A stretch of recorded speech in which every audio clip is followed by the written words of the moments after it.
పూరా local. Welcome to పూరా local. ఇటీవల కాలంలో జరుగుతున్న ఘటనలు చూస్తుంటే మతిపోతుంది.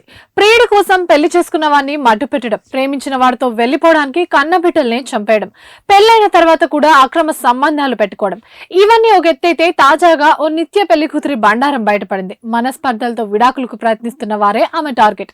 మంచిగా డబ్బులుండే మగాలను వలేసి పట్టుకోవడంలో ఆమె దిట్ట. ఒకటి కాదు, రెండు కాదు, 2 ఏళ్లలో ఏకంగా డజన్ పెళ్లిళ్లు చేసుకుంది. ఈ ఘటన అంబేద్కర్ కోనసీమ జిల్లాలో చోటు చేసుకుంది. ఈ నిత్య పెళ్లి కూతురి భాగోతంపై పలువురు బాధితులు పోలీస్ స్టేషన్ ఎదుట ధర్నాకు దిగడంతో విషయం బయటకు వచ్చింది. కోనసీమ జిల్లా రామచంద్రపురం ప్రాంతానికి చెందిన దుర్గనీలిమ అనే యువతి 3 సభ్యులతో కలిసి ఒక టీం ని తయారు చేసుకుంది. వీరి లక్ష్యం ఒకటే, మనీ. ముందుగా భార్యతో విభేదాలు వచ్చి కోర్టు మెట్లెక్కిన వారు పెళ్లి కాని సాఫ్ట్వేర్ ఇంజనీర్లు, ధనవంతులను టార్గెట్ చేస్తుంటారు. వృత్తి నిమిత్తం భార్యలకు దూరంగా ఉన్న మగాలతో నీలిమ పరిచయం పెంచుకుని సన్నిహితంగా ఉండేది. తనను పెళ్లి చేసుకునే వరకు సైలెంట్ గా కథ నడిపిస్తుంది. అయితే ఈ కథలో నీలిమ కుటుంబ సభ్యులుగా దుర్గా, వరలక్ష్మి, కళ్యాణ్ అనే వ్యక్తులు సహకరించేవారు.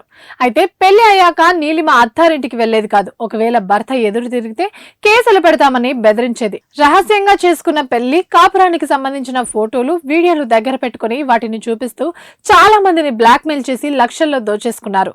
ఇలా 2 ఏళ్లలో 12 మందిని పెళ్లి చేసుకుని వారి కుటుంబాల నుండి కోట్లలో ఆస్తులు, డబ్బులు కాజేశారని బాధితులు ఫిర్యాదు చేశారు.